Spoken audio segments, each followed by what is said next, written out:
My name's Robin Citizen. I'm a programming associate here with TIFF, and I'm thrilled to present to you today's screening of MID90S, directed by Jonah Hill.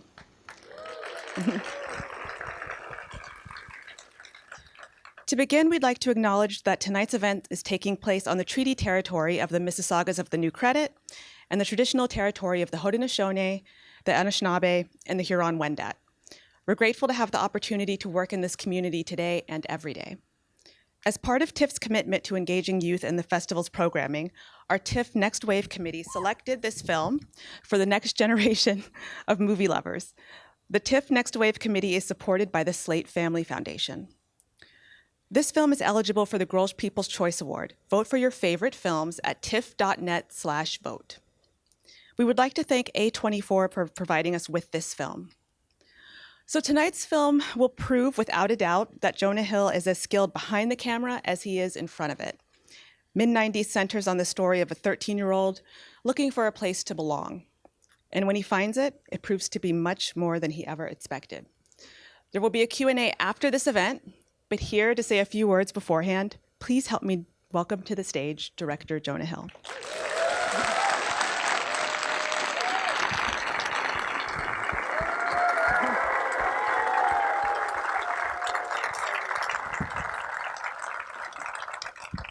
Thank you, everybody, for coming.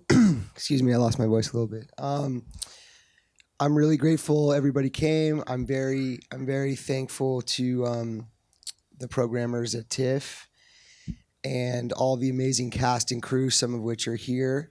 And I really hope you enjoy the film. Thank you.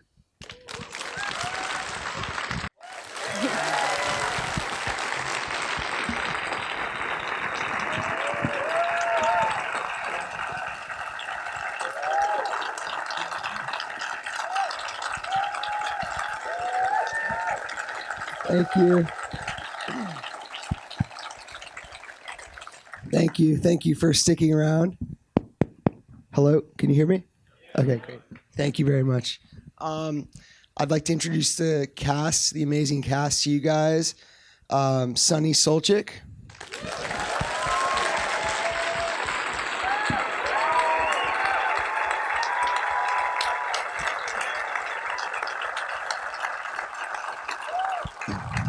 Nikel Smith.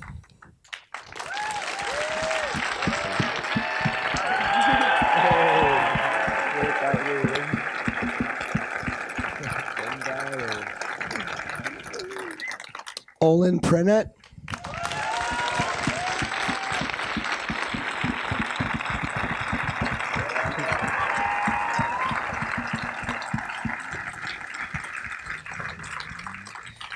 Ryder McLaughlin.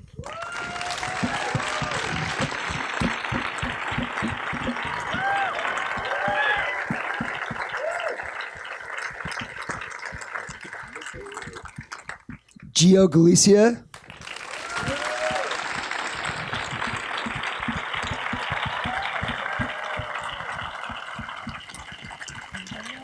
And Alexa Demi.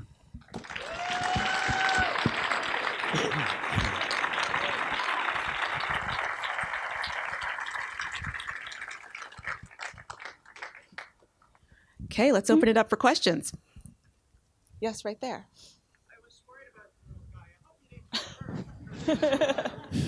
This is his double. No, I did not get hurt in the process, thankfully.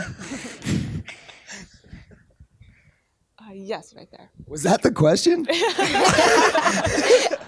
That's the only question I'm answering. No, I'm joking. In the white. So the question was about the cinematography and what made you decide to shoot with a square frame. Where is he at? Where's Blauvelt? No. Is Blauvelt here? Yeah, Chris Blauvelt! Yeah. I want to bring him up, but I know he's not going to do it. So that's my brother. That's my partner, Christopher Blauvelt, the director of photography of the film. He's a genius. And I guess I'll speak for both of us because he doesn't want to talk probably. But, you know, it was very important. Right away, we figured out we wanted to shoot on Super 16, and Chris shoots a lot of Kelly Reichardt's films, which are shot on Super 16, and who's an amazing director. And we were initially planning on intercutting the high 8 footage with the film.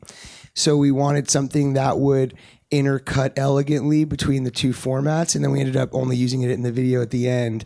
But the 4:3 format, we felt fit that cutting pattern very well. And an interesting story is that it wasn't hard to win the battle to shoot Super 16, but the battle to shoot 4:3 was very difficult because there's only one film that's made over $100 million that was shot on 4:3. Do you know what it is? No, but actually maybe that I should have thought of that too. But it's a Grand Budapest Hotel actually. And so when I presented to A24 a presentation about why I wanted to shoot on 4:3, I only had clips from one film. So I had to intercut a presentation with different clips from the same film, essentially. But we got an amazing compliment. We did a test screening in Paramus, New Jersey, and the projectionist said, it's amazing that you guys found a film from the 90s that you're releasing now. And that was an amazing. So major shout out to Blauveld also here.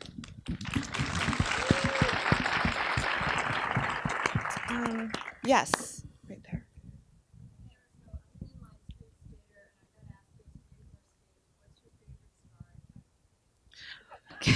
She's an inline street skater and wants to ask the cast, what's your favorite scar and how did you get it?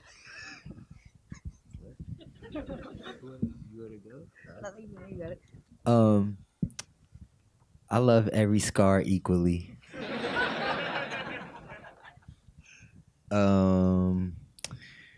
I think, one time when I was trying inline skating, actually, I was like, when I was way younger, I was like holding on to the back of this ice cream truck, and I like tripped, and the truck like dragged me. It's like right here.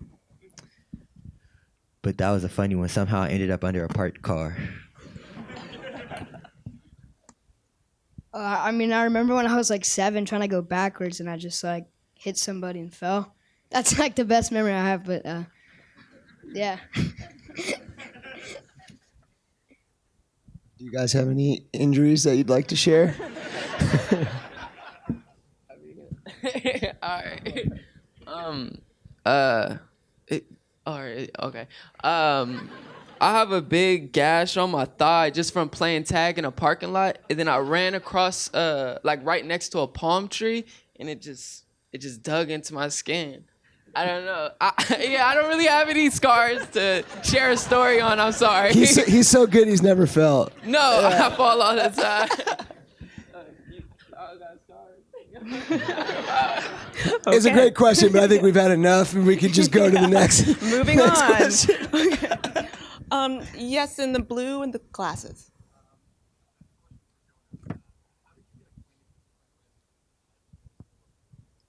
So how did you get acquainted with Trent Reznor, who did the score for the movie and the really awesome soundtrack?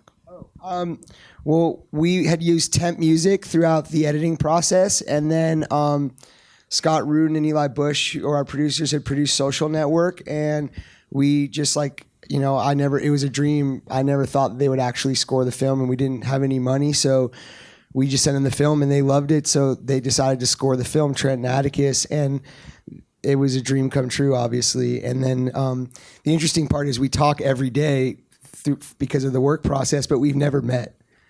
So we've like Skyped a ton and talk every day, but we've never been in the same room. But that was obviously a very, unbelievably exciting addition to this movie. Yes, in the front. Jonah, could you talk about the casting process? Were you looking for actors who could skate or skaters who could act? What was the casting process? Were you looking for actors who could skate or skaters who could act?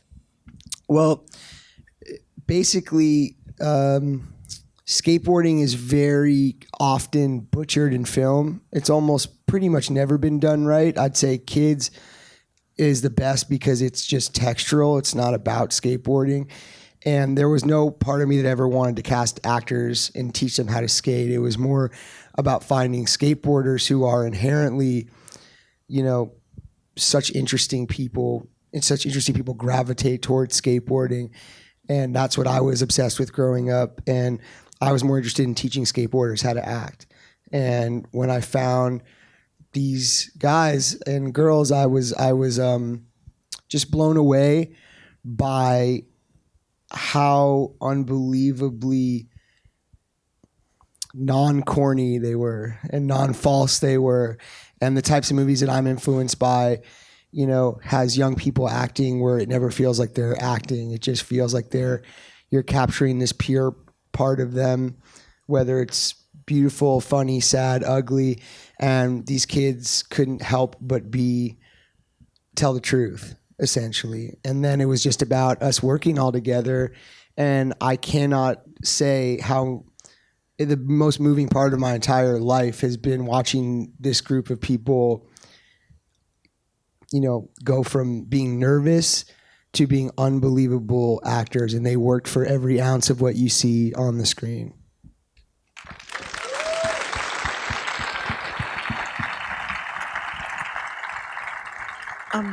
Way in the back in the middle.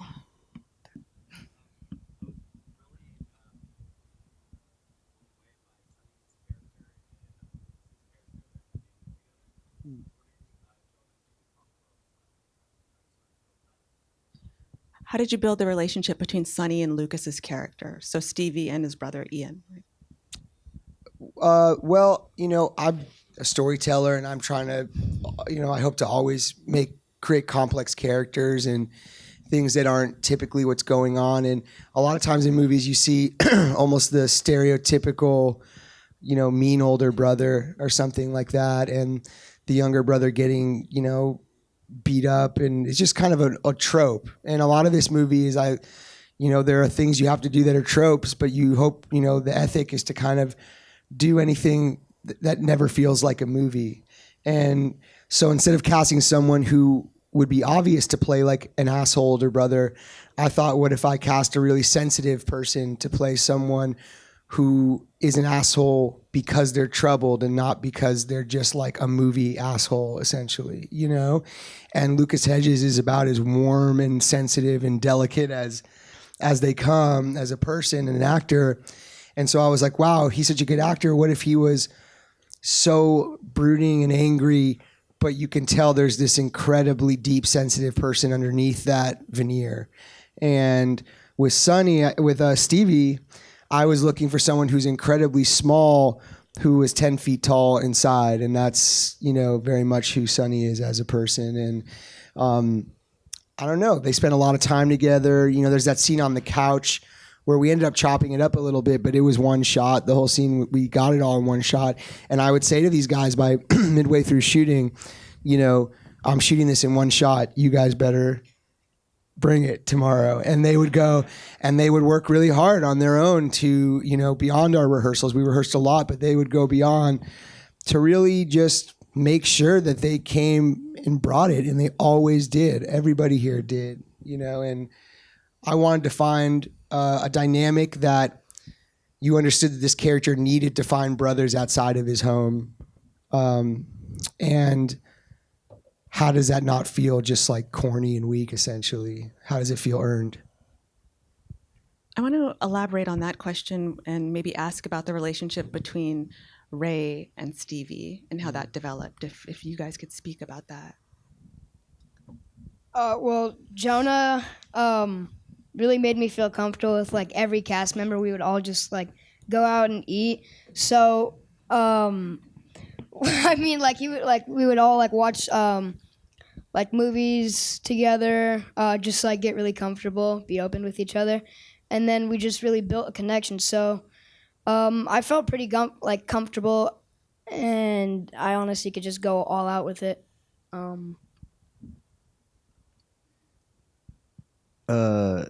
It's like on set we pretty much like built a family outside of like the movie. So, you know, we spent so much time together that it kind of just grew naturally, I feel like. So that when we got to the part where we filmed like the scene and stuff, like we had already had like a connection and had, you know, like we're we're all like friends and stuff. So it was I guess it was pretty easy to connect with Sunny, especially like we have a lot in common. You know, we both skate. Yeah.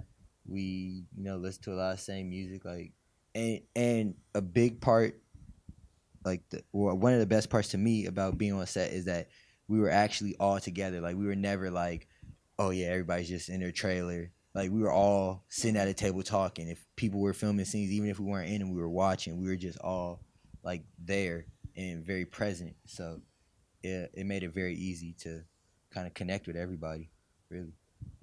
Also, the greatest thing about making a period movie, oh, it's very sweet. It is very moving. But you can take away everyone's cell phones because they didn't exist in 1995. So everyone was not on their phones. And I think that's honestly the only reason I said it in the 90s instead of now was because deep conversations happen because you don't have the distraction of your phone. And so on set, we would all just be talking. So that immediately creates intimacy and closeness. And everybody just was so amazing about staying connected. We have time for one or two more questions. Yes, right there.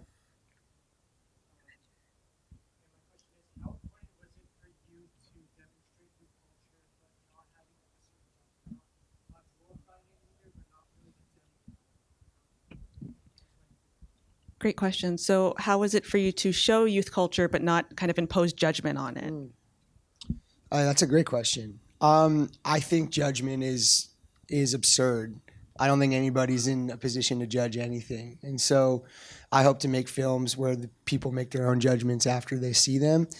And I tried to tell things as explicitly and as honestly and truthfully as I could and let people decide what they thought about it. You know, I'm in no position to judge what's good or bad. The one thing I did do was I left the vernacular and the treatment of women as aggressive as it was in skate culture in the mid-90s because I felt that was a way to, I'm not making some after school special statement, but by showing it as ugly as it was, I'm showing how fucked up it was essentially, just because if I dumbed it down, I'm then editing. And if I make a comment, if the kids comment on how bad it is, that's untruthful. So hopefully we can watch these things and go, yeah, hopefully we have come a bit of a long way, you know, or at least we're just showing exactly what it was so we can make up our own minds about where we're at, you know. Good point. Our last question, right there. As the oldest person here, I love your movie.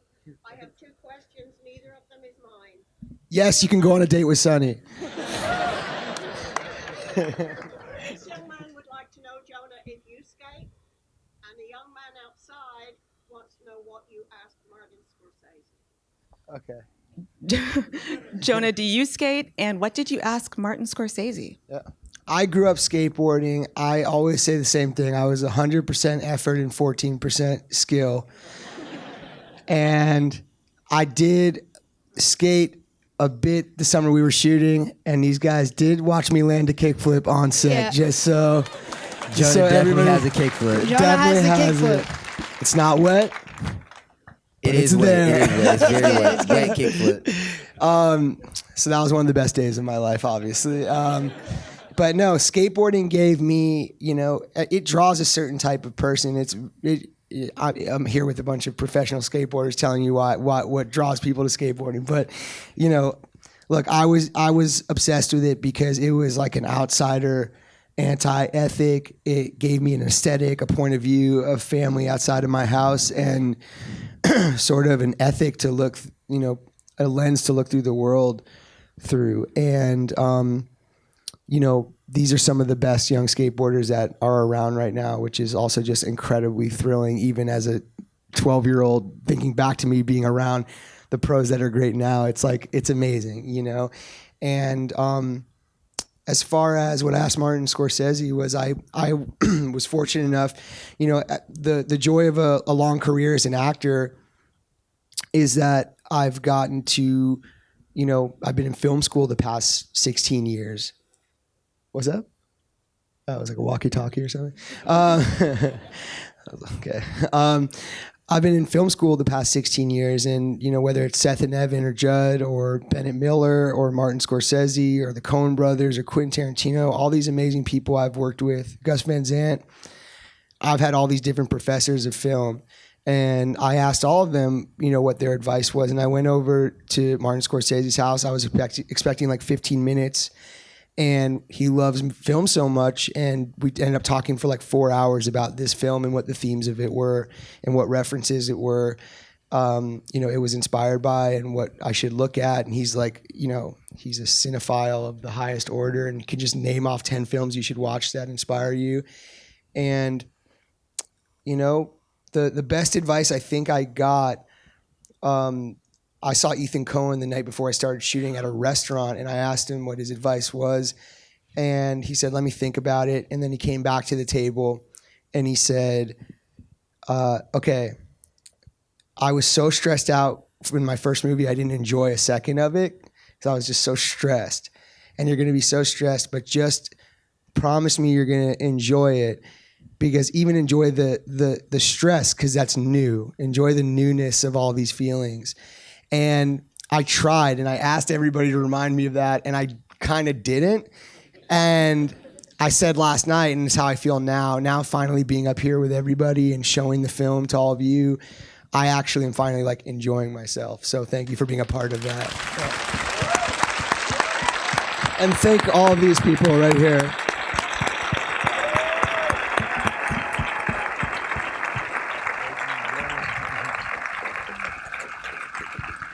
I think this film is a classic in the making, so thank you for bringing it here, Jonah, and thank you, cast. Thank you.